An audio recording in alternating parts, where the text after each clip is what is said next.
पति ब्रह्मचारी।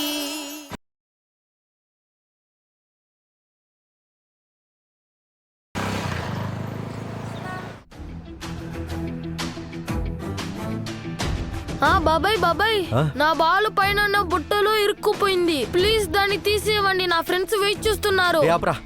Please please అంటూ ఇవ్వు. ఈ క్యాట్ బాల్ తో ఆ బుట్టని కొట్టండి. ఆ బుట్టని కొడితే బాల్ కూడా పడిపోతుంది.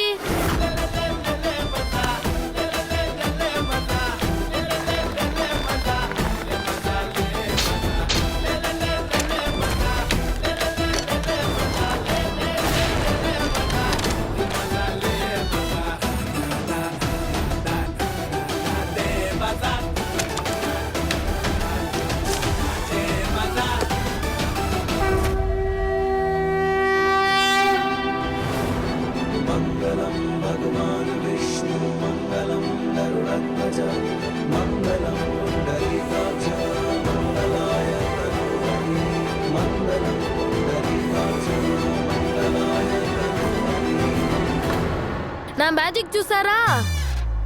మ్యాజిక్ పోరా. థ్యాంక్ యూ, ఈ రోజు నాకు ఈ మల్లెపూలు ఇచ్చినందుకు. ఏంటి? నువ్వు ఇంగ్లీష్ హోంవర్క్ ఎలా చేయాలో నేను నీకు నేర్పిస్తా. కానీ నీ ఫేవరెట్ చిన్నమ్మకి ఒక హెల్ప్ చేస్తావా? ఏంటి? ఈ ఉండేలు తీసుకో, మీ చిన్నాన్ని గురి పెట్టుకోటమను ప్లీజ్. నేను మామూలుగా డబ్బులు ఇస్తేనే హెల్ప్ చేస్తాను, కానీ పోతే పోయిందని హెల్ప్ చేస్తున్నాను. ఈ రోజు భర్త చేతితో అలంకరపు వస్తువు తీసుకోవాలంట. ఇదిగో దొరికాయి, గుబాలించే మల్లెపూలు. ఇదంతా చీటింగ్. నేను ఇష్టమై నీకు ఇవ్వలేదు. ఆ బాలు దాంతో పాటు ఆ బుట్ట పడి. కావాలని చెయ్యి, నాకు నచ్చుతుంది. నిన్ను ఏం చేయాలం? నువ్వు పెట్టే టార్చర్కి ఎక్కడికి వెళ్ళిపోవాలనిపిస్తుంది. అయితే పారిపో. ఎవరాపారు నిన్ను? వెళ్తాను. నాకు మీ పర్మిషన్ అవసరం లేదు, అర్థమైందా?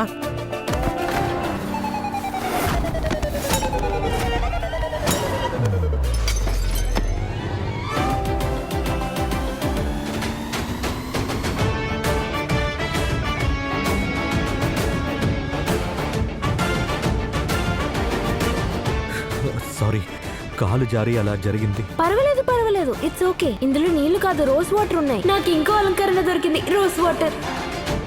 ఇప్పుడు నేను చీటింగ్ చేశానని నువ్వు అనలేవు కదా. నేను మొత్తం అలంకరించుకోవడం అయిపోయింది.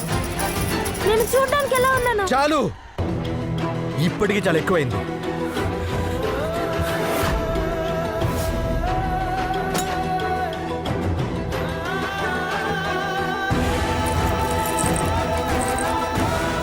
చాలు. గజ్జలు, మీకు అలంకరించడం చాలా ఇష్టం కదా. ఇప్పుడు మీ అలంకారం సగం సగం అవుతుంది. ఈ పట్టీల శబ్దం నన్ను చంపేస్తుంది. ఇకపై మీరు పట్టీలు ఎలా వేస్తారో నేను చూస్తాను. అరే నా పట్టీలు సూరజ్.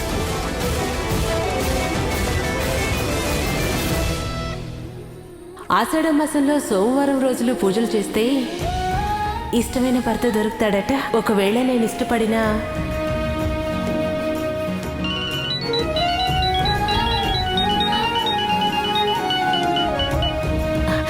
హలో, ఎక్కడున్నావు?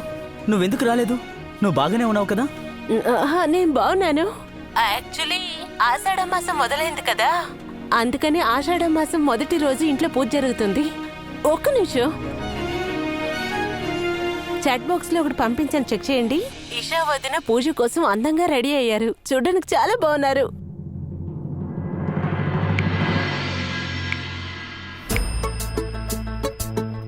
ఇషా చాలా అందంగా ఉంది. సరే గాని ఈ పూజ ఎందుకు చేస్తున్నారు? ఆషాఢ మాసంలో అమ్మాయిలు ఉపవాసం ఉండి శివుడికి పూజలు చేస్తారు. అప్పుడే వాళ్ళు ఇష్టపడిన వాళ్ళు వాళ్ళ లైఫ్ పార్ట్నర్ గా వస్తారట. ఓహో ఓకే, అది సరే గాని నీకెలాంటి లైఫ్ పార్ట్నర్ కావాలి? నాలాంటోడా?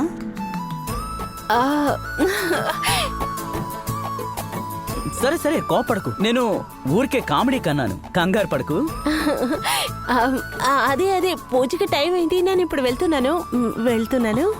ఓకే వెళ్ళు. ఇలా చూడు, నువ్వు లేకపోతే నాకు బోర్ కొడుతోంది. నువ్వు నాతో ఉండి బాగా పరిచయం అయ్యావు కదా. సరే గాని పూజ పూర్తయ్యాక ఇంటికి రాగలవా ప్లీజ్? అలాగే నేను ట్రై చేస్తాను. బాయ్. అవును, ఇంత సిగ్గుపడతా ఎవరితో మాట్లాడుతున్నావు? లేదు లేదు, స్పెషల్గా ఎవరు లేదు. ఏయ్ దొంగ, నీ బాయ్ ఫ్రెండే కదా? ఏ నీకు పిచ్చే ఏంటి? లేదు. సరే అయితే నా దగ్గరే దాస్తున్నావా? ఆ తర్వాత నీ కొత్త షూస్ రేట్ చూసా.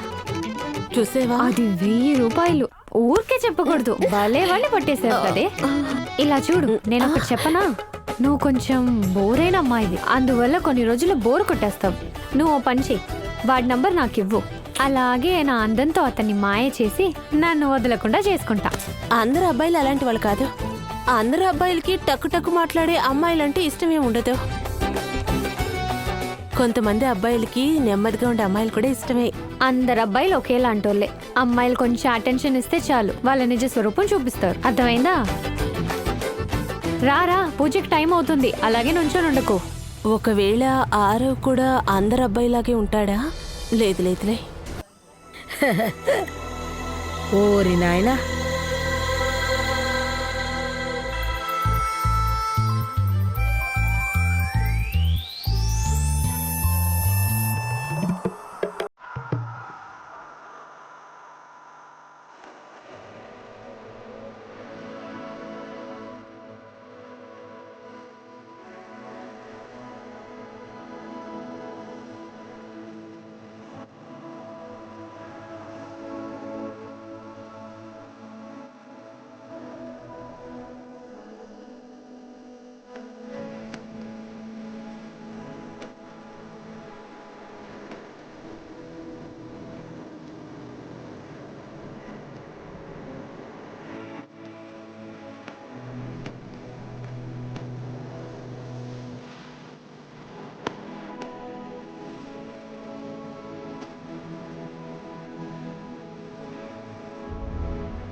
అత్తయ్య, మీరు దీన్ని అసలు కోడలుగానే అనుకోవట్లేదు. కానీ మరిది గారు ఇంకా ఈ ఈషా వాళ్ళిద్దరు ఎలా చూసుకుంటున్నారు చూడండి.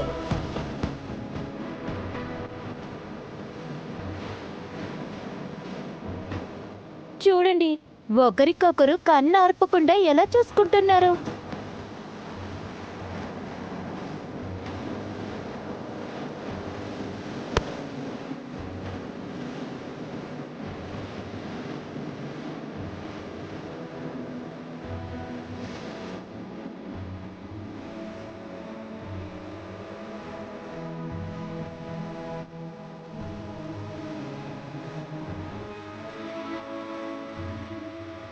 అరే బింద్య, త్వరగా రా. ఎంతసేపు నువ్వు రావడానికి?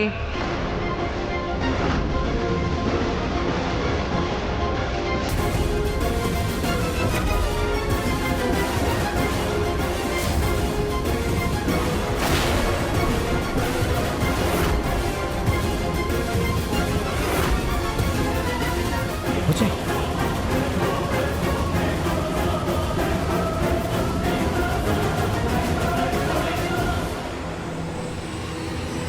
కూర్చో కూర్చో కూర్చో. మెల్లగా మెల్లగా కూర్చున్నావా? సరే.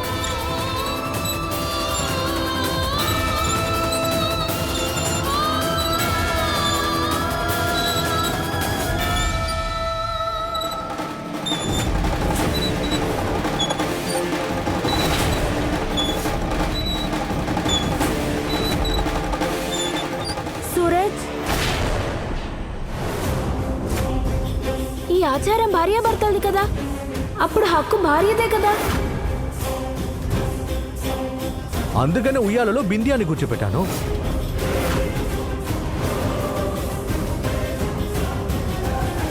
అర్థం కాలేదు కదా? ఒక్క నిమిషం. అదేంటంటే ఆషాఢ మాసం అయిపోయిన వెంటనే నేను బిందియాని పెళ్లి చేసుకోబోతున్నాను.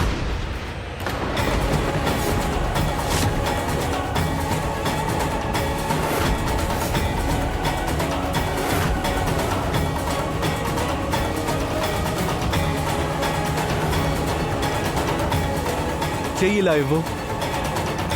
ఇవ్వు.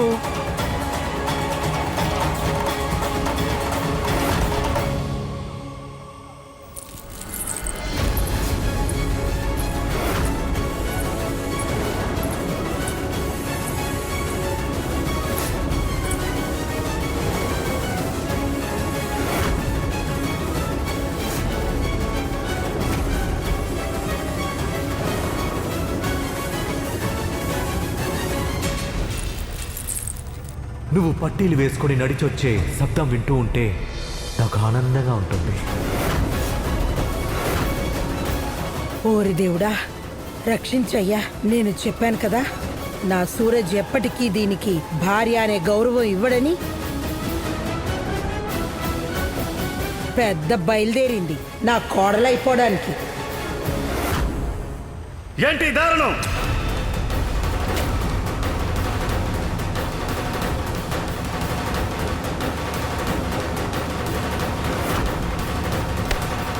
రైటు.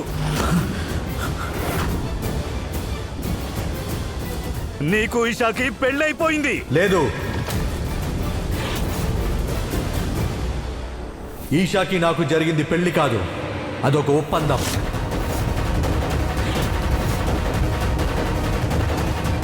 అందుకని ఈవిడ నా భార్య కాదు, ఇదొక డ్యూటీగా భావిస్తున్నా.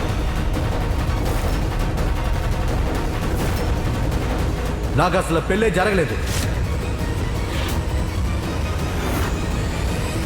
అందరూ విన్నారు కదా, నాకు పెళ్లి అంటూ ఏమీ జరగలేదు.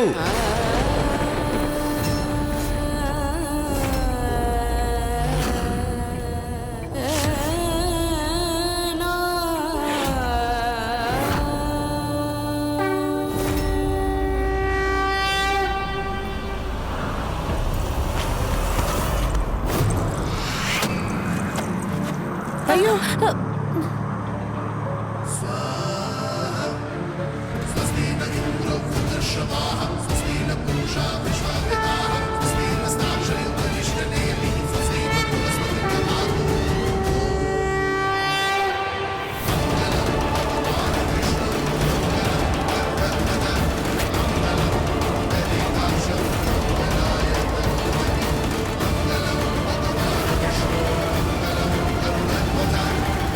తీసేయ్.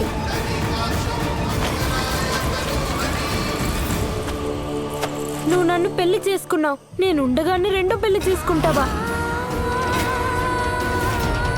మన పెళ్లి ఎలా జరిగిందో మర్చిపోయావా? గుర్తు చేయనా?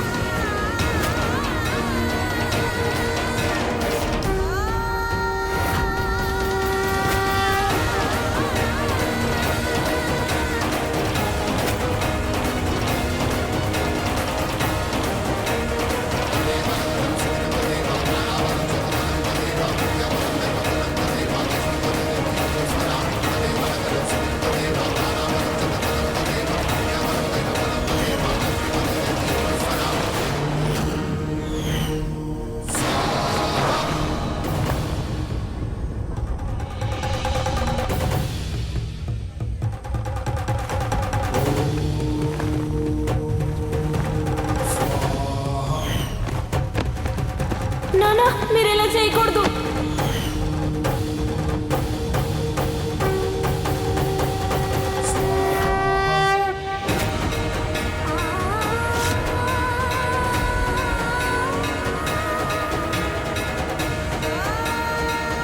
ఇలాగేగానే చేతులు కట్టేశారు.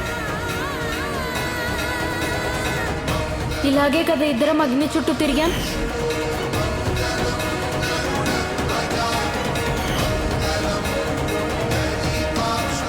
నా నుదుటిన నీ పేరున కుంకుమ పెట్టావు నువ్వు.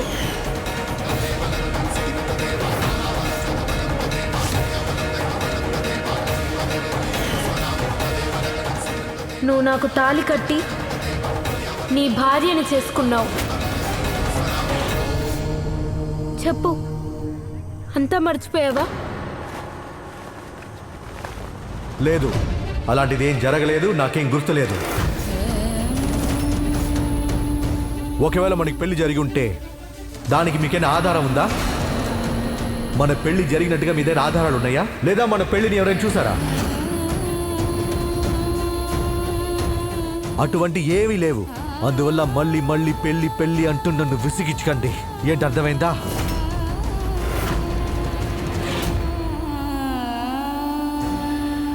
ఏంటి మరిది గారు ఏదైనా గంజాయి కొట్టారా ఏంటి? పెళ్ళవలేదంటున్నాడు. వదినా, నాకు గంజాయి గురించి తెలీదు, కానీ ఖచ్చితంగా సూరజ్ అన్నయ్య ఏదో ప్లాన్ చేస్తున్నాడు. అదే రెండో పెళ్లి ప్లాన్ అనుకుంటాను. సూరజ్, నువ్వు చేసేది చాలా అన్యాయం. నువ్వు మన పెళ్లిని ఇలా ధిక్కరించకూడదు. కానీ నువ్వు మాత్రం నీకు అవసరమైనప్పుడల్లా బంధం కలుపుకుంటావు, లేదంటే అదే బంధాన్ని తెంపేస్తావు. నువ్వు పెళ్లి చేసుకునే ఇంటి లోపలికి వచ్చావు తెలుసా, కానీ ఇదంతా అక్కర్లేదని నువ్వు బాయ్ ఫ్రెండ్తో వెళ్ళిపోతున్నావు. ముందు నువ్వే ఇంట్లోంచి పారిపోయావు, మళ్ళీ నువ్వే వచ్చేస్తావు. నా సూరజ్ని ఒక ఆట బొమ్మను చేసి ఆడుకుంటున్నావు నువ్వు. నోరు మూయి బిందియా. భార్యాభర్తల మధ్య మాట్లాడడానికి నీకే హక్కు లేదు. నీకు అర్హత లేదు సూరజ్తో బలవంతంగా ఇలాంటి ఒక బంధం చేసుకోవడానికి. నీ స్వార్థం కోసం నువ్వు వాడిని వాడుకుంటున్నావు. నేను మీ మధ్యలోకి రాలేదు, మధ్యలో వచ్చిందని నువ్వే. నాకు సూరజ్కి మధ్యన చిన్నప్పటి నుంచి సూరజ్ నాకు మాత్రమే. న్యాయంగా నేనే వాడిని పెళ్లి చేసుకోవాలి.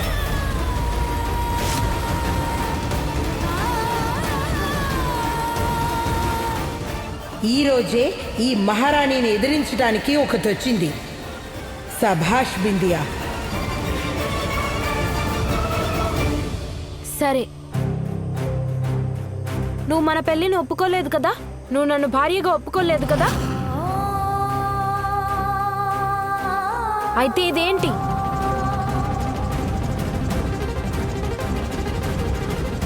సూరజ్, ఈ తాలిబొట్టు ఉత్త దారం కాదు, ఇది ఒక రక్షణ బంధం.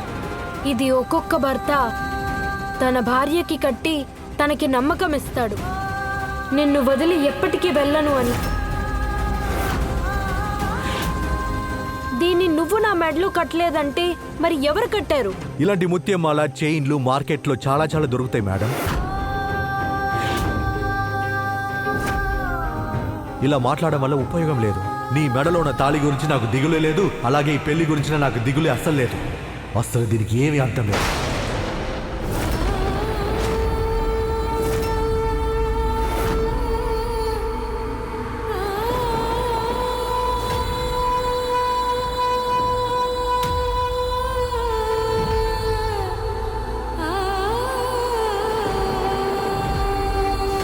కోడలు తల్లి,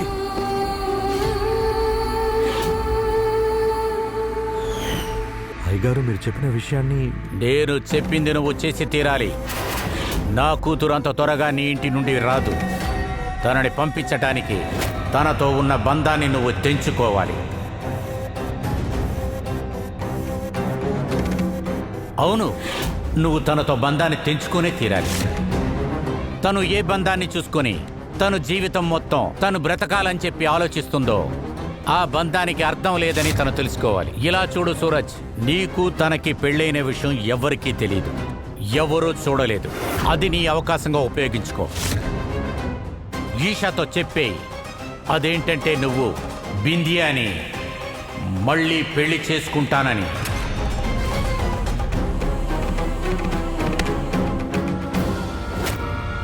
వదలు! రౌడీ, పోకిరి, ఇంకా ఎన్ని రోజులు నన్ను ఖైదీగా ఉంచుతావు? పెద్దమ్మ చెప్పారు తనకి కారం ఇష్టం లేదని. దీన్ని తిన్న వెంటనే తనే తన ఇంటికి పరిగెడుతుంది. తర్వాత తన నాన్నని క్షమించమని అడుగుతుంది. ఇది చేసిన ఈ మాడిపోయిన చపాతీలు ఇదే తినాలి. సింక్లో చెత్తంతా పడడానికి ఇదే కదా కారణం, ఇదే శుభ్రం చేయాలి. 2 రోజుల లోపల 11,580 రూపాయలు సంపాదించి తీసుకురాకపోతే మూటాముళ్ళు సర్దుకొని ఇంటి నుండి బయటికి వెళ్ళిపోవాలి. అయ్యగారు చెప్పింది కరెక్టే దేవుడా. ఈషా తన జీవితాంతం ఇక్కడ బ్రతకలేదు. ఈషా గారి మంచి కోసమే ఏదో ఒకటి చేసి నేను ఈ పెళ్లిని తెంచేయాలి. వేరే దారి లేదు. మనసుని రాయి చేసుకొని తన మనసుని ముక్కలు ముక్కలు వెరకొడతాను.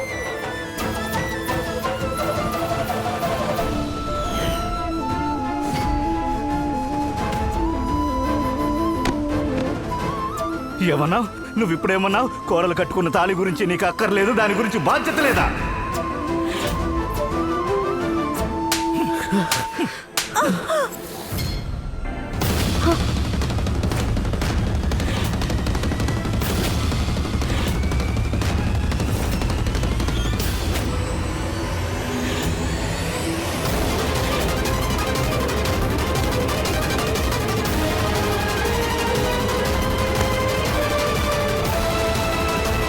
నేనేరా సాక్షిని, నేనే సాక్షి. నువ్వు తన్ని పెళ్లి చేసుకుని ఈ ఇంటికి కోడలుగా తీసుకొచ్చావు. నేనే సాక్షి. నేనే తీసుకొచ్చాను, తప్పలేదు కాబట్టి తీసుకొచ్చాను. ఎందుకంటే అయ్యగారు తినికి ఈ శిక్షను విధించారు. తిను ఇలాంటి చోట్ల ఉంటేనే తినికి ఈ బుద్ధి వస్తుందని. ఇంకొక విషయం, నేను బ్రహ్మచారిని. అమ్మాయిని తాకడం ఏంటి, వాళ్ళని చూడడమే ఒక పెద్ద పాపం. ఒకవేళ నేను పెళ్లి చేసుకుని ఉంటే తిని తాకకుండా తిని నుదుట్లో ఎలా బొట్టు పెట్టేవాడిని. తన మెడలో ఎలా నేను తాళి కట్టుంటాను. ఇదంతా జరిగింది మీరు చూసారా? ఇక్కడ ఉన్న వాళ్ళు ఎవరైనా సరే ఈషా మెడలో తాళి కట్టడం చూసారా? ఈమె నా యజమాని కూతురు. ఒకవేళ నేను తిని పెళ్లి చేసుకుంటే వాళ్ళు గమ్ముగా ఉంటారని మీరే చెప్పండి.